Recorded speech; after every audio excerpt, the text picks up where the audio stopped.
Robert D. Hooks had grown up in the Foggy Bottom neighborhood of DC.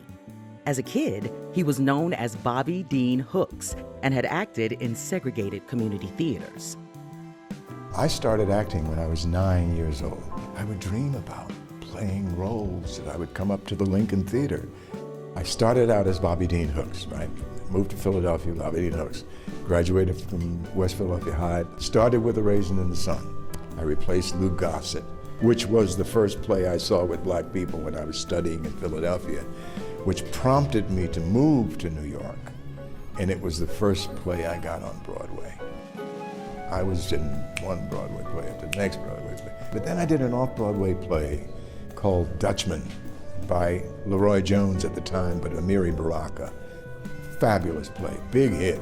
2 character plays, so that made me this big, I was moving, I was working like crazy.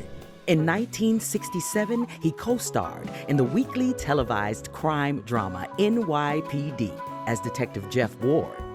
He broke the primetime television color barrier and was the first black performer to appear in a network drama.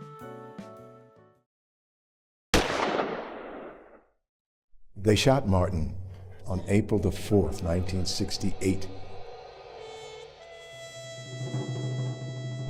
It just broke our hearts, right? I knew Martin, and I had met him when I was doing The Blacks.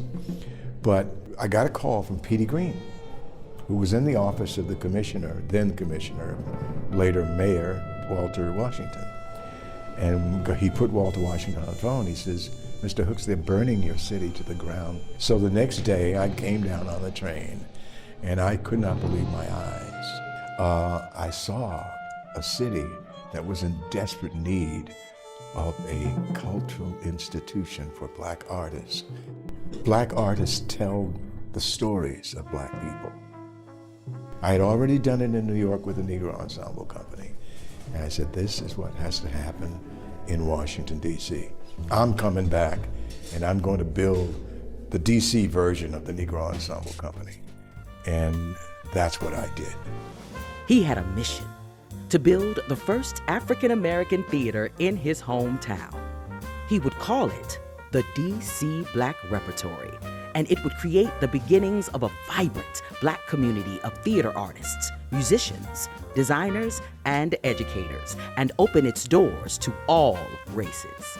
The Black Rep lasted only 4 years, but the dream of Bobby D. Hooks had taken root and lives on today in the 80-plus theaters across the DC area.